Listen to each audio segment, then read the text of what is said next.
Syiah ini banyak cabangnya Bapak Ibu, banyak sekali cabangnya. Dan juga mereka sama mereka juga nggak akur juga itu. Sama lah kayak Yahudi, sesama mereka juga sebenarnya nggak akur juga. Cuman karena kepentingan politik harus akur gitu. Inggris melakukan kerjasama 3 sekaligus tanpa ada yang tahu salah satunya. Yahudi tidak tahu kalau Inggris membangun kerjasama dengan Syiah. Yahudi tidak tahu kalau Inggris membangun kerjasama dengan Sunni dalam revolusi Arab. Hanya kepentingan Inggris waktu itu ingin menang dalam Perang Dunia Pertama. Makanya Bapak Ibu, kalau kita tinjau dalam sejarah, tidak ada pertikaian yang besar sistematis antara Yahudi dengan Syiah, tak ada. Tapi kalau kita tinjau, ada nggak kekerabatan, pengkhianatan, ada nggak kerjasama yang dilakukan oleh Yahudi dan Syiah dalam menghancurkan Islam? Ada. Iran menaklukkan Israel punya kepentingan, ada kepentingan politik, ada kepentingan ideologi yang tidak pernah bisa kita lupakan. Kepentingan politik Iran adalah Iran pernah menjadi negara paling berkuasa di dunia. Maka Iran akan mengatakan kepada Israel bahwa kami berhak menjadi penguasa dunia. Syiah pernah bekerja sama dengan Yahudi. Oh, sekarang tidak begitu Pak Ustaz. Sekarang Syiah itu Iran mewakili Syiah kah? Belum tentu. Ada 2 kepentingan. A'udzubillahi minasyaitonirrajim. Bismillahirrahmanirrahim.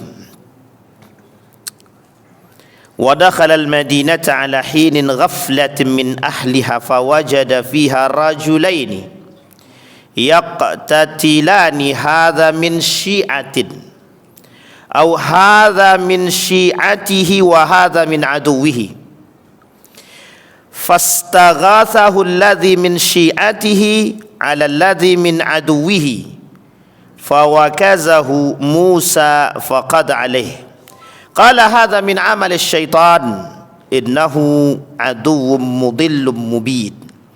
Di dalam surat Al-Qasas ayat 15 ada kalimat tentang Syiah. Jadi kita ulangi.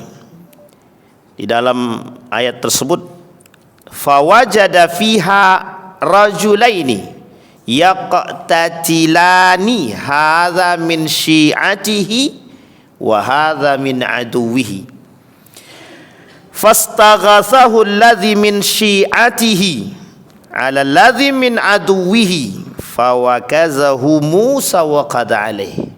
Jadi kalau Bapak Ibu dengar kalimat Syiah dalam Al-Quran, gimana kira-kira tuh?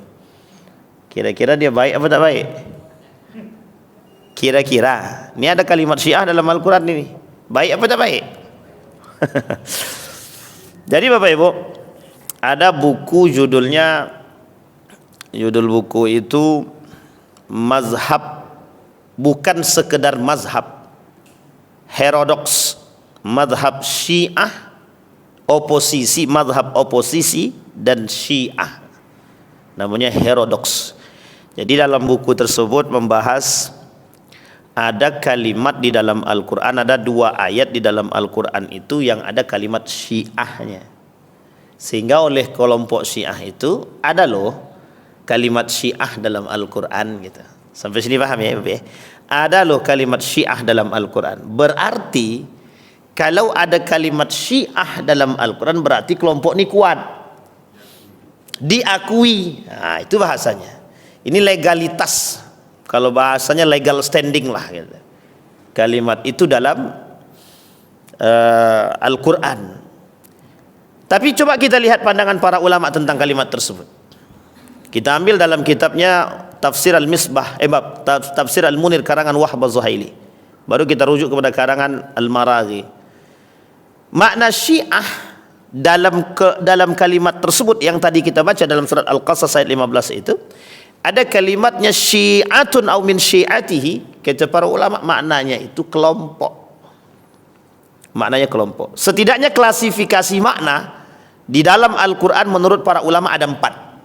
Dan keempat-empat itu secara gamblang dipahami sederhana, kelompok. Tapi bukan kelompok Syiah ya. Makna Syiah itu artinya kelompok.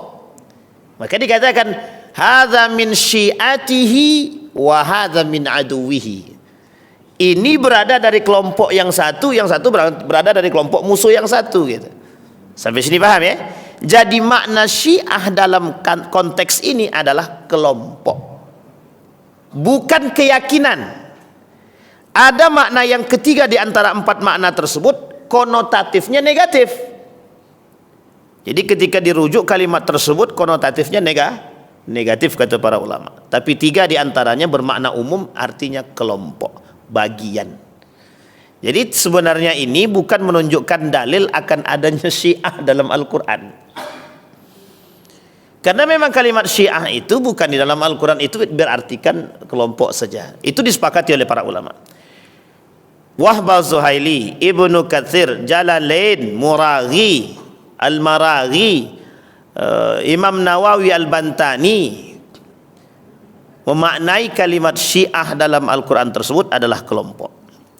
Sehingga Bapak Ibu, ketika ada yang berkata tentang persoalan Syiah diambil dari Al-Quran yang sudah menjadi satu lambang kebanggaan dan legalitas atau legal standing bagi mereka, maka itu dinyatakan tidak tepat.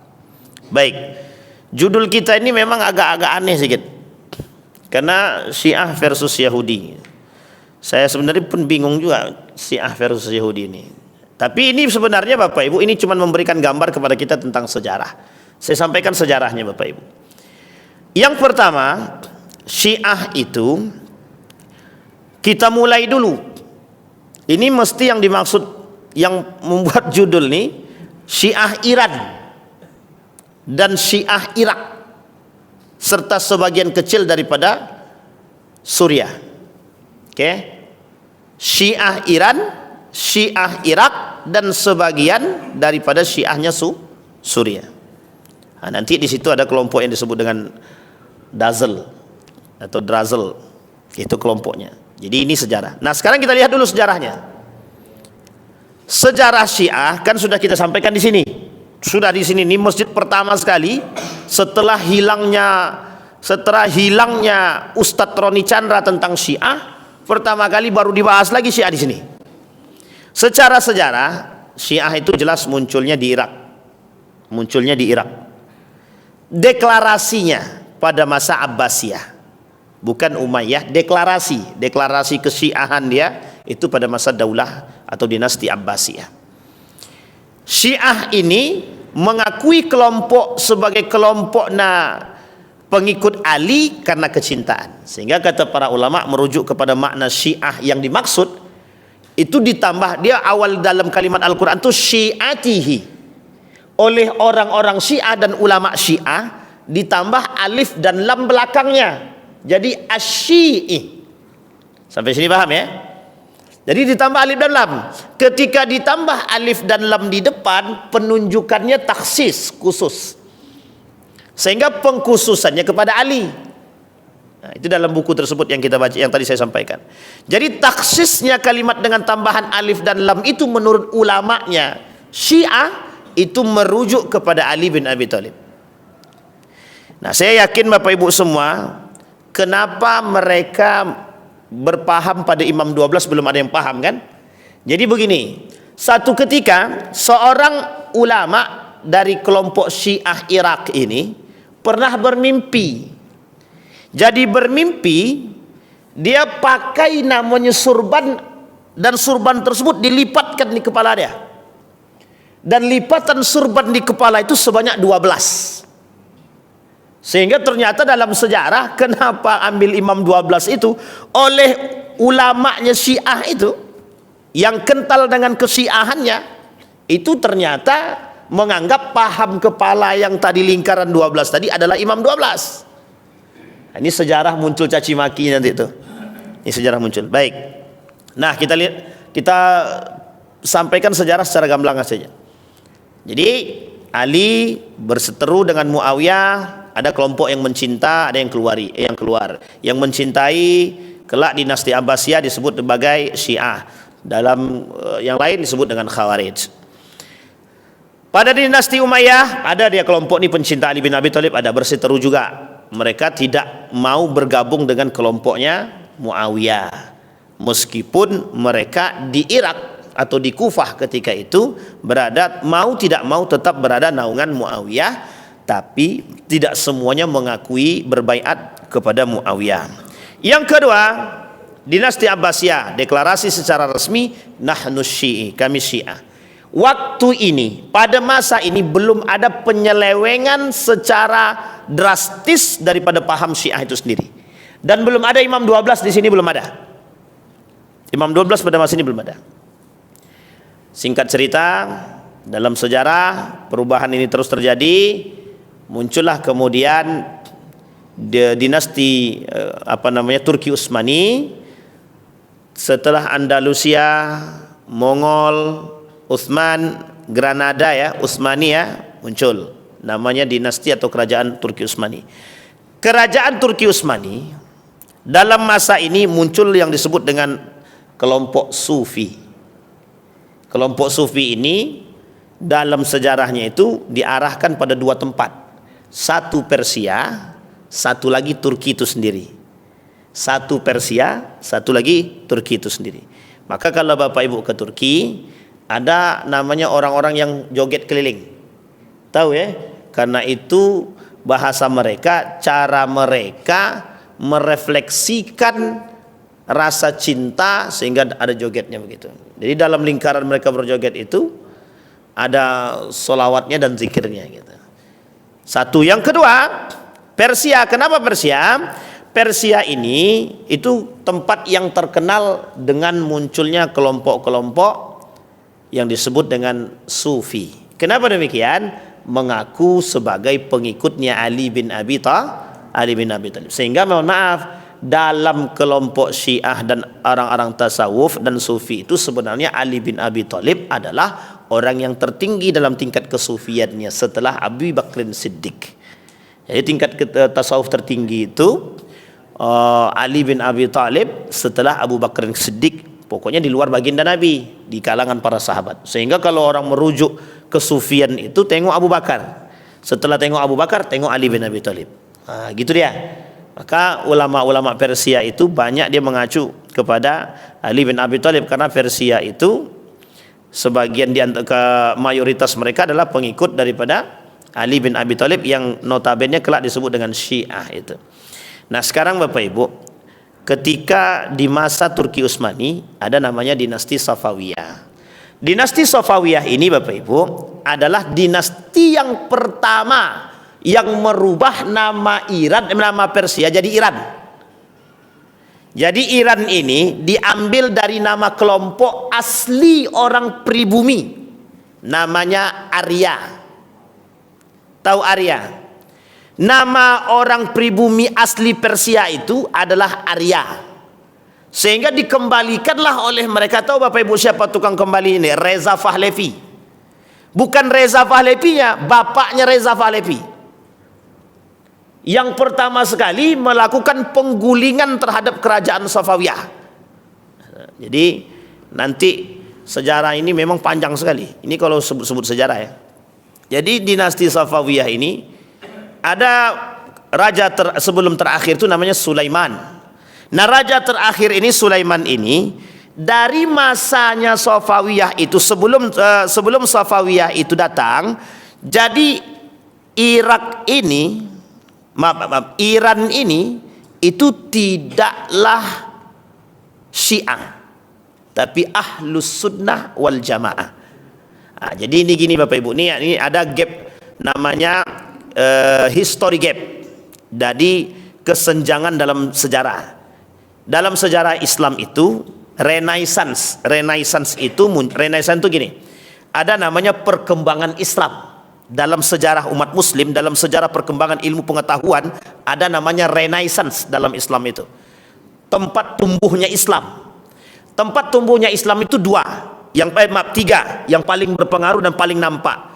Irak, Iran, Damaskus, Syam. Irak, Iran, Damaskus. Irak, Iran, Syam. Tiga ini aja. Dari tiga sinilah munculnya orang-orang ilmuwan muslim itu. Kita ambil contoh. Di mana ilmuwan muslim itu yang semuanya notabene Saudi? Tak ada. Rata-rata Persia. Kita ambil yang dari Persia.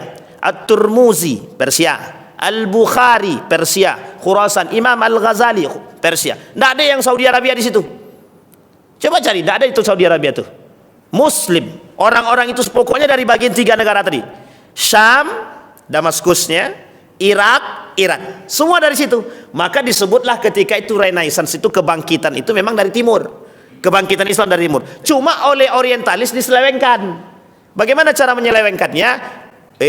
Itu tidak ada kaitannya dengan Sunni itu. Perkembangan ilmu teknologi itu, perkembangan ilmu itu dalam Islam itu melalui jalur Renaissance. Renaissance itu berada di tempat itu. Tempat itu Syiah, Persia, Babilonia, Damaskus. Dalam Damaskus ini, Syam ini, ada yang disebut dengan Suriah, yang hari ini sebagian di antara mereka itu adalah Syiah. Dan ini Syiahnya Suriah ini itu merujuk kepada Bashar Assad. Sampai sini paham ya? Ini sejarahnya begini Pak. Jadi kalau merunutkan sejarahnya harus begitu dulu gitu. Sehingga sejarahnya Syiah dalam kelompok ini itu memang panjang memang. Awalnya Syiah di Irak itu pengkhianat. Karena berkhianat pada Ali, berkhianat kepada Hasan, berkhianat kepada Al-Husain. Memang karakternya pengkhianat memang. Sampai Nabi bilang tuh memang karakter, jangan ikut kelompok itu kata Nabi. Jadi kalau kata Nabi ada 3 kekuatan Islam muncul di akhir zaman, Irak, Yaman, sama Syam. Kata Nabi jangan ikut yang Irak, ikuti Yaman atau Palestina. Yang paling kuat nanti Palestina, yang paling kuat. Karena diikuti oleh sekian banyak orang Muslim, termasuk salah satunya Konstantinopel. Dalam sejarah itu nanti bangkit kembali Konstantinopel itu, mana dia? Turki. Sampai sini paham ya? Di Turki itu ada namanya satu tempat, satu kota yang besar isinya itu adalah tempat pembangunan Konstantinopel yang disebut dengan Istanbul sekarang. Sampai sini paham ya Bapak Ibu ya? Itu akan bangkit kembali, yang akan ikut turun tangan membantu kelompok Syam tadi, Palestina. Dan kita disuruh ikut yang itu. Kenapa kita tak disuruh ikut Yaman? Disuruh ikut, cuman Yaman tak sekuat itu gitu. Yaman itu tidak Syiah, Ahlus Sunnah wal Jamaah. Meskipun sekarang ada Syiah, tapi tak banyak. Di Turki juga ada, tapi tak banyak gitu. Hanya cicit-cicitnya lah kan gitu. Tapi yang paling besar simbol kekuatan Islam itu yang tampak Babilonia, Irak atau Kufah, kemudian Persia, Iran. Persia itu Iran sekarang gitu. Kemudian Damaskus, Syam. Dalam Syam itu ada Palestina, ada Libanon, ada Yordania, ada Yerusalem dan sebagainya. Sampai sini paham ya Bapak Ibu ya? Kita runut lagi nih. Kita ambil yang kita potong yang Persia saja. Yang Persia. Persia ini dulu bukan Syiah. Agama asli Persia ini pada masanya itu Majusi. Nah, agama aslinya Majusi. Kata Nabi dalam sejarah Islam tuh, negara mana yang paling kuat di muka bumi ini yang tidak pernah ditaklukkan oleh Islam? Tak ada. Dalam sejarah negara terkuat di dunia yang bisa menaklukkannya cuma satu, Islam. Bapak Ibu boleh coba bukan Roma, Romawi. Siapa yang menaklukkan? Yerusalem pada masanya siapa yang menaklukkan? Baginda Nabi Muhammad sallallahu alaihi wasallam, Umar bin Al-Khattab, Salahuddin Al-Ayyubi. Nah, sekarang Babilonia, Persia, Bizantium sama semua Pak. Ditaklukkan sama Muslim semua. Islam semua yang menaklukkan itu. Konstantinopel pada masa yang terkenal gagah perkasa, siapa dia? Muhammad Al-Fatih, penakluknya. Hanya dapat dalam mimpi kan. Nah, ini kalau sebenarnya bahas sejarah ini memang enak, memang sejarah itu memang enak. Cuman mengkait-kaitkannya itu agak rumit sedikit gitu. Nah, apalagi yang dikaitkan itu adalah ideologi. Nah, nanti kapan kok bisa Turki itu menjadi orang-orang yang sufi keliling-keliling gitu kan? Nah, itu lain lagi sejarahnya gitu. Nah, kita singkatkan pada poin yang tadi. Nah, Persia Majusi. Setelah kemudian ditaklukkan oleh Islam, berubah dari Majusi berubah menjadi Islam. Islamnya Ahlus Sunnah wal Jamaah. Nah, ini ikut menaklukkan Persia. Muslim Ahlus Sunnah wal Jamaah, mengikuti sahabat Nabi, mengikuti tabi'in. Uniknya pada masa Turki Utsmani ada kelompok yang disebut dengan dinasti Safawiyah. Dinasti Safawiyah ini dinasti yang menginginkan kekuasaan dan ingin berbelok daripada kelompok yang disebut dengan Turki Utsmani. Dinasti Safawiyah ini itu adalah Syiah pecahan daripada Irak. Sampai sini paham? Keluar daripada kelompoknya Syiah yang di Irak. Setelah dibombardir, mereka muncul kelompok yang disebut dengan Syiah. Syiah ini mengatasnamakan sebagai Syiah Safawiyah. Nah, Syiah Safawiyah ini membuat satu kerajaan yang disebut dengan kerajaan Safawiyah, Islam, tapi Islamnya Syiah. Nah, sampai di sini bisa dipahami? Bisa kita runut Bapak Ibu ya? Ini agak aman apa tak aman nih? Kok tak aman, bahaya nih. Mau pakai papan tulis nih kan, biar coret-coret gitu kan? Dinasti Safawiyah. Aman ya Bapak Ibu ya? Nah, sekarang dinasti Safawiyah. Dinasti Safawiyah membawa satu paham yang disebut dengan Syiah, yang ketika itu paham dia belum sampai pada pahamnya Imam 12. Oke? Di tengah perjalanan seorang ulama Syiah Safawiyah bermimpi bertemu dengan baginda Nabi Muhammad SAW yang melilitkan di kepala dia 12 lilitan, yang dipahami oleh ulama tersebut karena ulama ini termasuk yang tidak suka dengan Turki Utsmani. Dah sampai sini paham ya? Termasuk yang tidak suka dengan Turki Utsmani karena ada salah satu di antara saudaranya yang dibunuh. Singkat cerita, kebencian semakin menjadi dan dia bekerja sama dengan Inggris untuk menaklukkan Turki Utsmani, diberikan sarana untuk ikut berperang melawan Turki Utsmani. Sampai sini paham keberpihakannya Bapak Ibu? Kemana keberpihakannya? Inggris. Apa kepentingannya? Kepentingannya apa Bapak Ibu? Kekuasaan. Berarti politik atau bukan? Politik. Sekarang pertanyaannya, di mana letak poin ideologinya? Ntar dulu, jangan masukkan dulu. Dah, singkat cerita. Agak aman sedikit nih. Dari situ Bapak Ibu, setelah dapat lipatan dalam mimpi tadi, ini ulama yang mendekat nih kepada penguasa nih, sehingga pahamnya kelompoknya tadi mengacu kepada ulama yang bermimpi dapat lipatan. Dipahamilah bahwa lipatan yang 12 itu, cara dia memahaminya itu spontan. Dipahaminya bahwa itu adalah takwil mimpi. Takwil mimpinya lipatan 12 itu karena di kepala berarti pemimpin, sehingga pemimpin itu dalam bahasa Arabnya imam.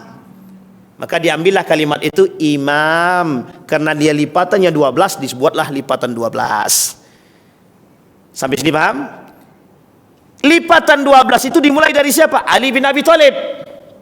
Ali bin Abi Thalib. Kemudian Al-Hasan wal Husain, Ali Zainal Abidin yang tersisa satu-satunya dari Al-Husain, yang tersisa satu-satunya dari Al-Husain dalam perang Karbala, yang tidak ikut karena sakit di tenda. Itu yang tak ikut tuh Ali Zainal Abidin, anak daripada Al-Husain. Nah, sampai sini paham ya? Ini kelak yang mewarisi daripada keturunan baginda Nabi Muhammad SAW setelahnya. Nah, jadi sini urutannya di situ. Singkat cerita lagi. Nah, singkat cerita, ketika itulah kemudian dia kata kepada kerajaan Safawiyah, agama resmi kita yang berbau Sunni buang. Apa konsekuensinya? Yang tidak mau ikut paham mereka sebagai paham terkuat di kerajaan Safawiyah, semuanya harus disingkirkan. Semuanya harus disingkirkan, termasuk yang berpahamkan Ahlus Sunnah wal Jamaah yang lebih tepat disebut dengan Sunni. Terjadilah tragedi pembunuhan terhadap paham-paham Sunni tadi. Jadi orang-orang yang ikut paham Sunni bunuh, yang tak mau ikut bunuh. Jadi kalau Bapak Ibu tengok dalam sejarah, pembunuhan yang dilakukan, pembantaian yang dilakukan oleh Syiah terhadap orang Sunni ada pada 4 titik terbesar. 1 Yordania, yang kedua Libanon, yang ketiga Irak, yang keempat ada pada Suriah. Ini yang terbesar tuh Pak. Dan itu di atas puluhan ribu itu pembunuhan yang mereka lakukan terhadap kelompok Sunni. Ini bukan dalam sedang menghakimi Syiah, paham ya? Bukan sedang dalam menghakimi Syiah, tapi ini sejarah. Nah, singkat cerita Bapak Ibu, dijadikanlah agama paham resmi di situ, mazhab resminya adalah Syiah. Disinilah Bapak Ibu, bahasa Syiah sudah menjadi, maka bergantilah kepengurusan. Sulaiman ini bertikai dengan Reza Khan namanya. Reza Khan inilah kelak yang akan mengambil alih kekuasaan dinasti Safawiyah yang kelak dirubah menjadi revolusi Islam Iran. Sampai sini paham ya? Dari dinasti kerajaan, dari sistem kerajaan menuju perdana menteri, dari perdana menteri menuju revolusi Islam Iran yang dinahkodai oleh Muhammad Reza Pahlavi. Dirubahlah namanya oleh dia 1935, dari Persia berubah menjadi Iran.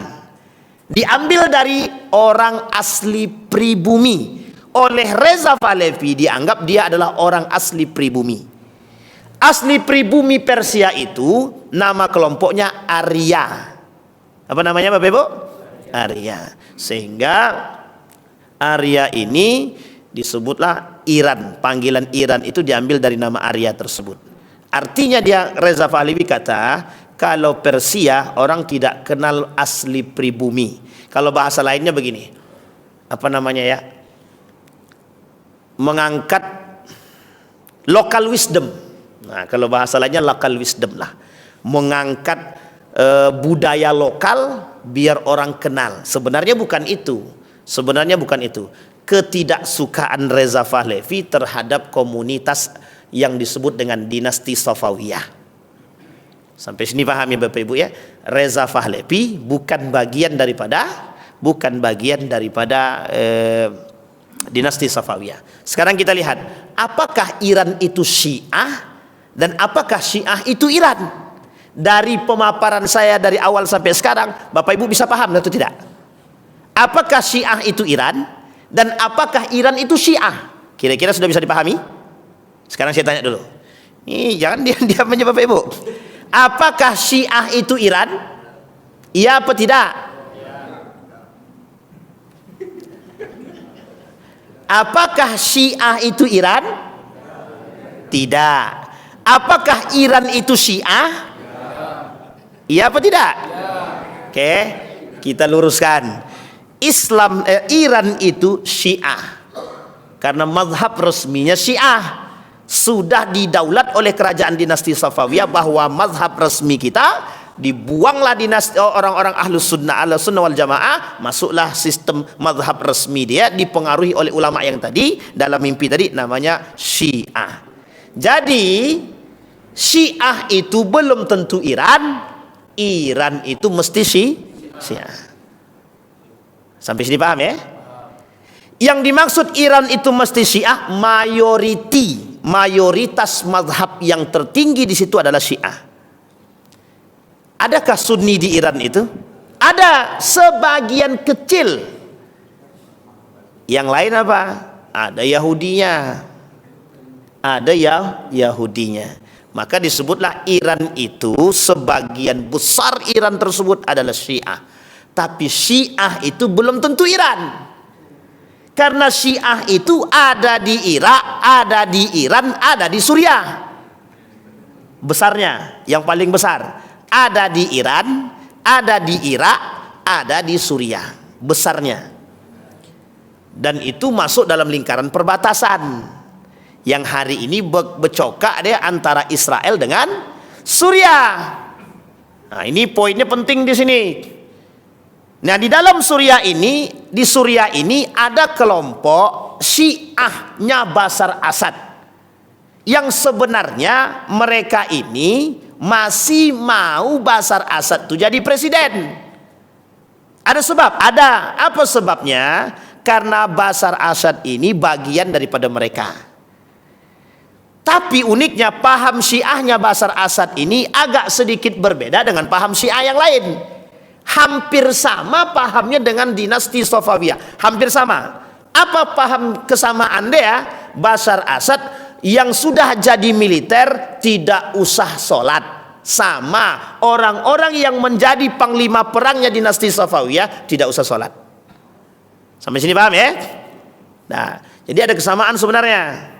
Meskipun kesamaan itu tidak bisa dijadikan tolak ukur untuk mengatakan apakah Syiahnya Bashar Assad berasal dari situ, tidak. Sampai sini paham ya? Jadi Syiah ini banyak cabangnya Bapak Ibu, banyak sekali cabangnya. Dan juga mereka sama mereka juga nggak akur juga itu. Sama lah kayak Yahudi, sesama mereka juga sebenarnya nggak akur juga. Cuman karena kepentingan politik harus akur gitu. Nah, sampai paham sih Bu ya? Sama kayak teman-teman Wahabi itu kan tak akur juga sesama dia itu. Ada yang satu dia itu tak akur juga karena memang buatan kan, memang nggak akur juga itu sebagian gitu. Sama juga sebenarnya di NU juga begitu, di Muhammadiyah juga begitu, ada clash lah gitu. Karena ada itu biasa dalam kelompok itu biasa cabang-cabang itu. Tarekat Naqsabandiyah kan juga begitu. Tarekat Naqsabandiyah itu cabangnya kan banyak, ada yang mu'tabar, ada yang ghair mu'tabar, ada yang diakui dan ada yang tidak diakui gitu. Nah, sampai sini paham ya Bapak Ibu kembali. Nah, Syiah itu tidak semuanya di Iran. ada di Irak, ada di Iran, ada juga di Suriah, dan ada juga di Yaman. Tak banyak lah, di Yaman tuh tak banyak. Yang paling banyak di 3 tempat tersebut. Sekarang Bapak Ibu pertanyaannya, apakah Syiah ini ada korelasi persahabatan dengan Yahudi? Itu yang harus kita telusuri. Nah, sekarang kita lihat dalam sejarah. Dalam sejarah, Yahudi berdiri sendiri, Syiah berdiri sendiri. Di mana letak kerjasama antara Syiah dengan Yahudi pada Perang Dunia Pertama? Perang Dunia Pertama. Di dalam Perang Dunia Pertama itu terjadi kekompakan. Sebenarnya bukan kompaknya, cuma karena pandainya kolaborasi dan negosiasi dan komunikasi yang dilakukan oleh Inggris dengan 3 sekaligus. 1 kelompok Syiah, yang kedua kelompok Sunni, yang ketiga Yahudi. Kelompok Syiah itu dia kerjasama Inggris tadi dengan dinasti Safawiyah.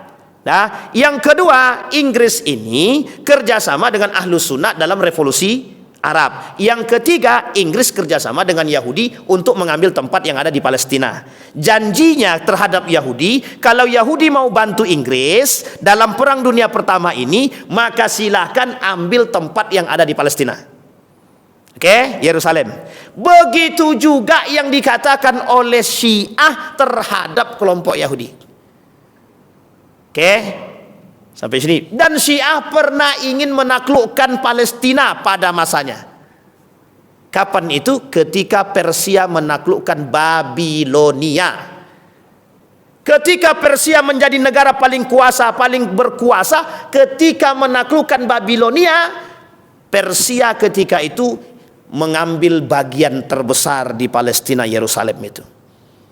Jadi jangan pernah dikatakan Iran tidak pernah menaklukkan Yerusalem. Itu salah.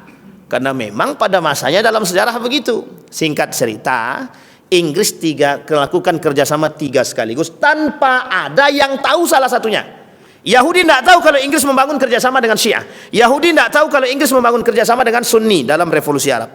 Hanya kepentingan Inggris waktu itu ingin menang dalam Perang Dunia Pertama. Cuma Inggris pintarnya Inggris, dia punya duit, dia punya segalanya, dia fasilitasi kelompok dinasti Safawiyah, dia fasilitasi Ibnu Saud, dia fasilitasi Syarif Hussein, dia fasilitasi juga Yahudi.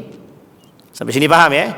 Nah, ini satu. Sekarang kita kembali sejarah yang jauh antara Babilonia dengan Persia dalam sejarah. Di dalam Babilonia itu, dalam perang Babilonia dengan Persia, di Babilonia ini, Irak ini pernah menaklukkan orang-orang Yahudi.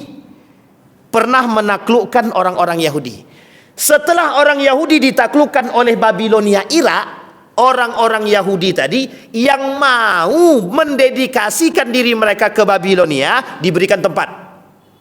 Yang tidak mau penjarakan. Sehingga banyak di antara kaum Yahudi tadi mau mereka mendedikasikan diri mereka kepada Babilonia, Irak. Yang oleh Persia, kata Persia, ini kok Babilonia ini berkuasa nih, kita harus taklukkan itu. Masa yang panjang dikuasai oleh Babilonia akan dihapus oleh Persia. Sekarang kita lihat bagaimana cara Persia menghapus jejaknya Babilonia. Sebagian loyalis daripada orang-orang Babilonia Irak ketika itu, kan dikenal Irak ini pengkhianat nih, tapi sebagian besar loyalis mereka adalah kaum Yahudi. Karena kaum Yahudi yang sudah ditaklukkan tadi diberikan tempat ketika mereka mau mendedikasikan diri mereka kepada Babilonia. Sehingga orang-orang yang di dalam itu tadi oleh Persia dilakukan komunikasi. Kepada siapa komunikasinya? Kepada kelompok yang Yahudi tadi, yang sudah loyalis kepada. Sekarang apa janjinya? Janjinya kalau mereka mau ikut dengan Persia, membantu Persia, kami janjikan Palestina untuk kalian. Ini sama enggak kelakuannya dengan yang sekarang itu? Sama, Pak. Sama. Maka kalau Bapak Ibu bercerita tentang Amerika, sebenarnya Amerika itu negara baru yang berkuasa, dan bukan mereka yang berkuasa. Kalau Inggris murni, Pak, satu-satunya negara yang tidak boleh diotak-atik di dalam PBB itu cuma satu, Inggris. Itu kepentingan tertinggi yang tidak bisa diotak-atik. Inggris kalau udah ngomong A, tidak ada yang berani mengatakan tidak itu. Jadi kepentingan tertinggi itu ada di Inggris. Karena dalam Perang Dunia Pertama itu tidak bisa dihapus. Maka Amerika sebenarnya tidak sekuat Inggris sebenarnya. Ini bahasanya sebenarnya. Karena pada masanya memang begitu. Maka Amerika kalau dikatakan sekarang ini kuasa, itu bukan Amerika, Pak. Yahudi di belakang dia ada 3 golongan. Ada Rothschild, ada Rockefeller, satu lagi saya lupa. Itu semuanya Yahudi. Yang punya duit semua, yang punya ide dia, yang punya kapitalnya dia semua. Sampai sini paham ya? Singkat cerita, ini dalam sejarah nih. Singkat cerita, kata orang Persia tadi, kalau kalian mau ambil Palestina, yuk gabung dengan kami. Berkhianatlah Yahudi ini kepada Babilonia. Ketika berkhianat Yahudi ini dengan Babilonia, pindah nih Pak, dari orang-orang Yahudi ini, pindah membantu Persia, sekalipun mereka tetap tinggal di perbatasan Irak. Perbatasan itu masih bagian daripada Irak. Mereka tinggal di situ, yang sudah diberikan tempat oleh Babilonia, cuma berkhianat. Sama sebenarnya yang dilakukan oleh mereka juga begitu. Sehingga dalam bahasa lainnya, Yahudi itu nomaden, orang yang tidak punya tempat sama sekali. Coba Bapak Ibu tinjau dari sejarah, di mana mereka punya tempat? Tidak ada, Pak.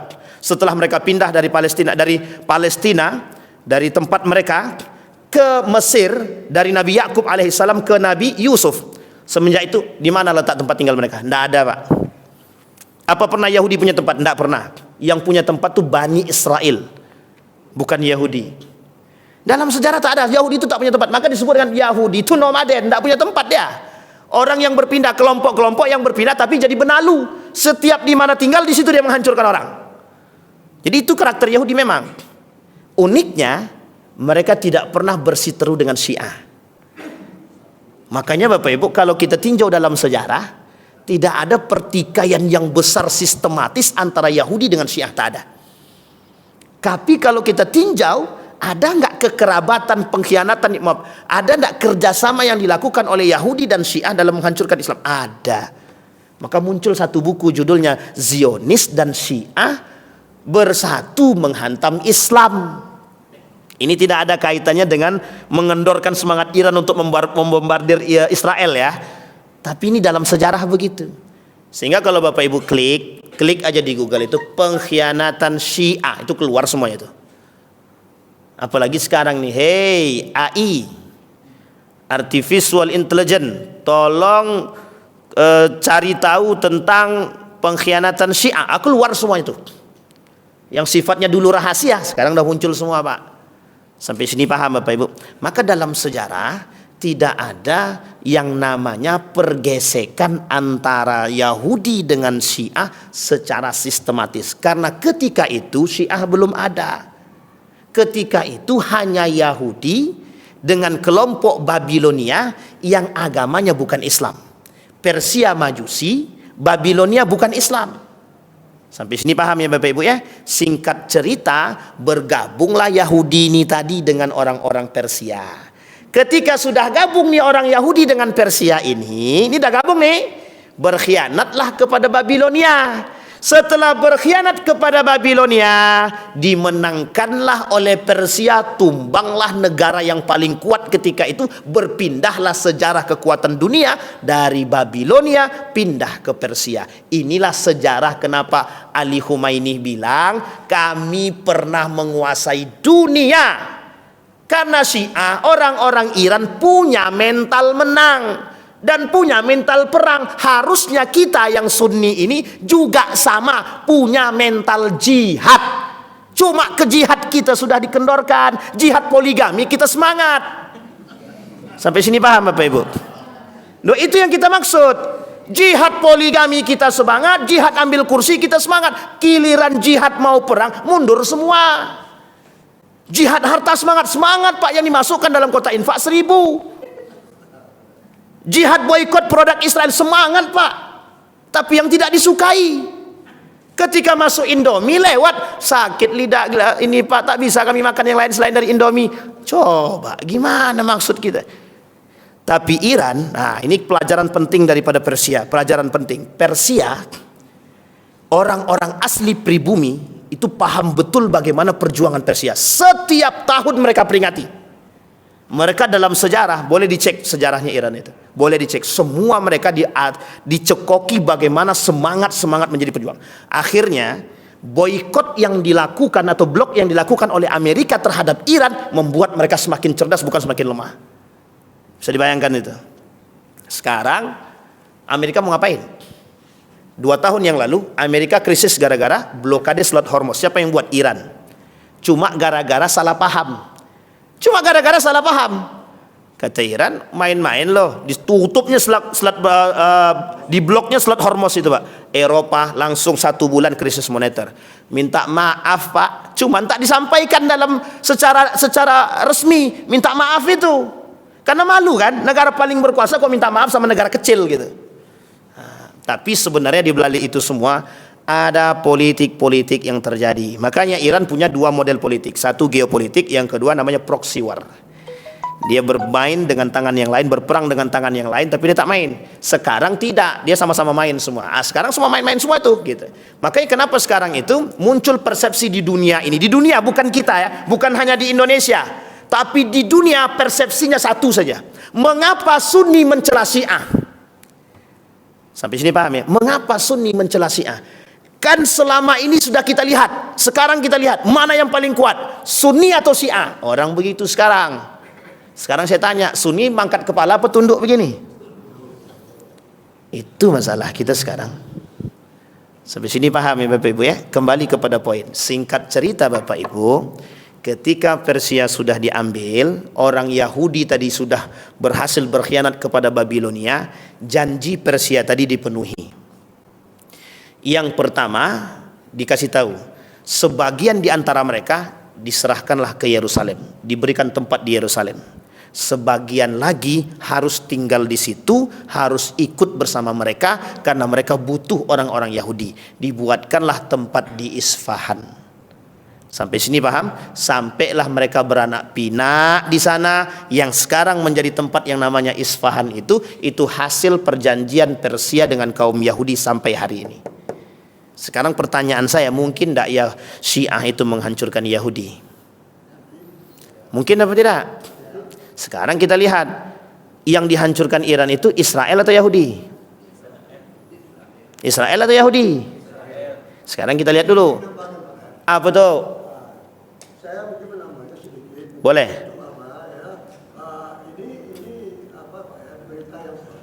Kebetulan Bapak Lukman, suaminya Ibu Diana, Dokter Diana, itu baru pulang dari Iran.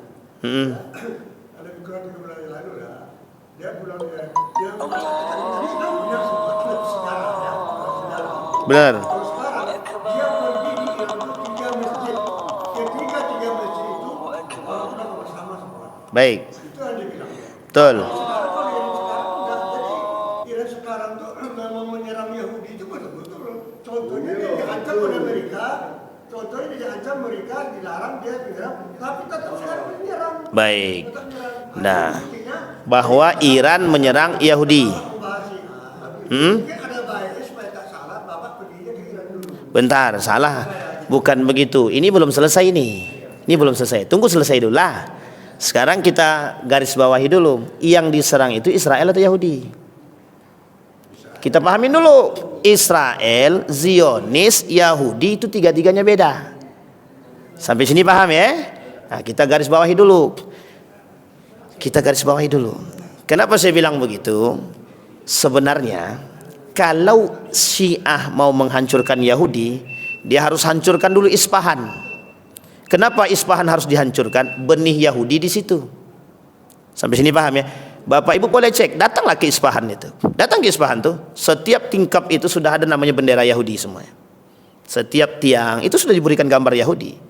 Dan Nabi bilang, kelak akan muncul pengikut Dajjal itu dari Isfahan. Siapa mereka? Kaum Yahudi. Berapa jumlahnya? 70.000. Sekarang jumlah mereka sampai hari ini baru 16.000. Sekarang masih kurang berapa? Masih kurang banyak. Nah, gitu ya. Sekarang kita, bukan tak salah, yang Atuk sampaikan itu betul sekali, sangat betul sekali. Bahkan hari ini Syiah itu bukan hanya panjat itu, ada bahasa yang harus kita pahami dulu.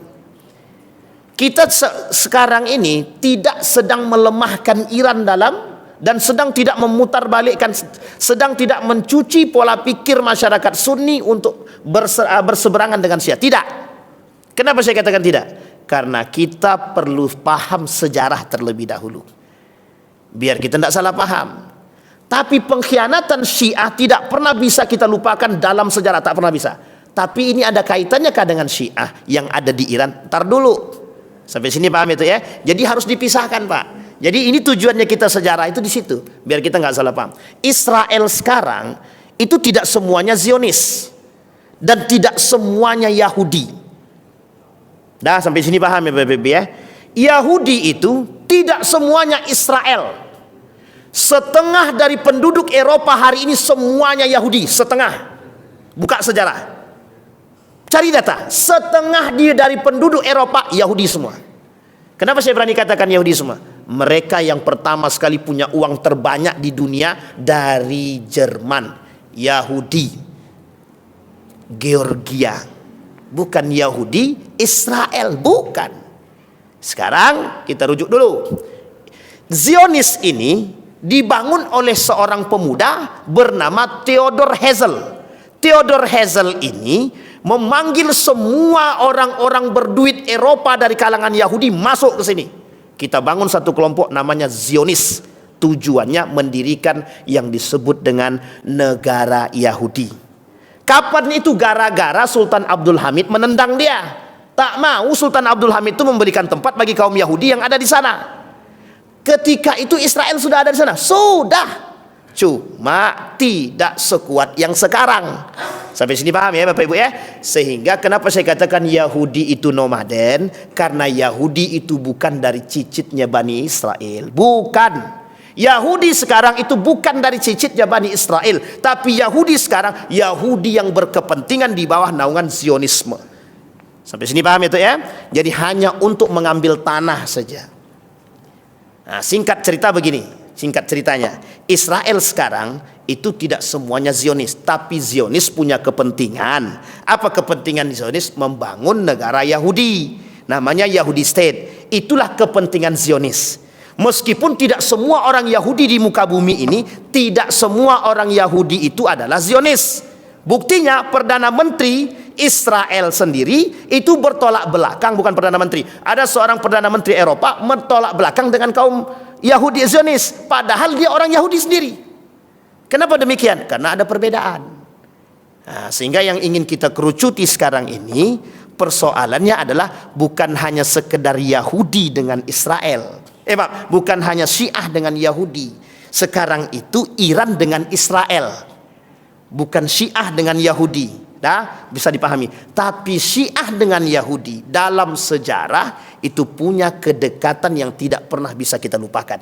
Kapan itu? Ketika menghancurkan Babilonia, yang sampai hari ini orang Yahudi di situ diberikan tempat oleh Persia. Sampai hari ini. Itu cikal bakal perkataan Nabi yang kelak kita temukan bahwa 70.000 dari Isfahan itu tak jauh dengan Khurasan. Padahal dalam hadis Nabi, Khurasan itu akan muncul Panji yang akan melawan orang-orang Yahudi, Panji-Panji Islam yang ikut menaklukkan Palestina. Gitu. Sampai sini paham ya? Singkat cerita, kita kembalikan.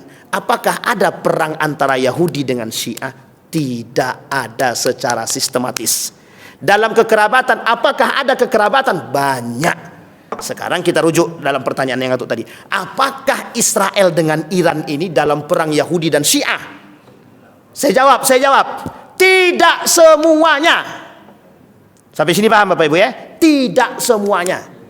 Iran menaklukkan Israel punya kepentingan. Ada kepentingan politik. Ada kepentingan ideologi yang tidak pernah bisa kita lupakan. Kepentingan politik Iran adalah Iran pernah menjadi negara paling berkuasa di dunia. Maka Iran akan mengatakan kepada Israel bahwa kami berhak menjadi penguasa dunia. Satu. Yang kedua, dalam urusan ideologi, apa yang akan dilakukan oleh Iran? Jika Syiah berhasil menguasai dunia, maka mudah bagi mereka untuk menetapkan paham ideologi. Pertanyaannya perlu kita sampaikan itu. Kalau kita sampaikan, kira-kira orang-orang di muka bumi ini yang Muslim alergi nggak dengan Syiah kira-kira? Apalagi kalau kita katakan Syiah sekarang itu musyrik. Musyrik loh ya, bukan kafir, tapi musyrik. Karena pada masanya Persia dahulu itu kelompok musyrikun, bukan kelompok kafirun. Sampai sini paham ya Bapak Ibu? Ini sejarah. Sehingga yang saya katakan kepada kita semua, tidak ada bahasa Iran Syiah berlawanan dengan Yahudi. Tapi yang ada Syiah pernah bekerja sama dengan Yahudi. Oh, sekarang tidak begitu Pak Ustaz. Sekarang Syiah itu Iran mewakili Syiah kah? Belum tentu. Ada dua kepentingan. Maka kepentingan itu yang kemudian menjadi tinjauan. Apakah kepentingan politik atau kepentingan ideologi?